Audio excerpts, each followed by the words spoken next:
COVID-19 is most commonly known to cause respiratory syndromes. But scientists have documented other uncommon neurological effects of the disease. One study published in Frontiers in Immunology documented COVID-19 induced acute transverse myelitis, which causes inflammation and formation of lesions in the spinal cord. This results in paraplegia or quadriplegia, depending on the location of the lesion. The study also reported that some COVID-19 patients even went blind from additional complications in the optic nerves.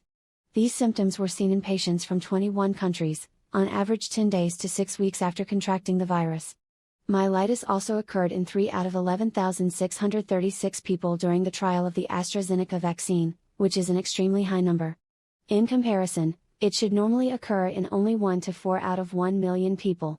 While the cause is unknown, scientists in the paper suspected that the viral antigens, which may also be present in the AstraZeneca vaccine or its adjuvant, may induce an adverse immune response leading to this complication.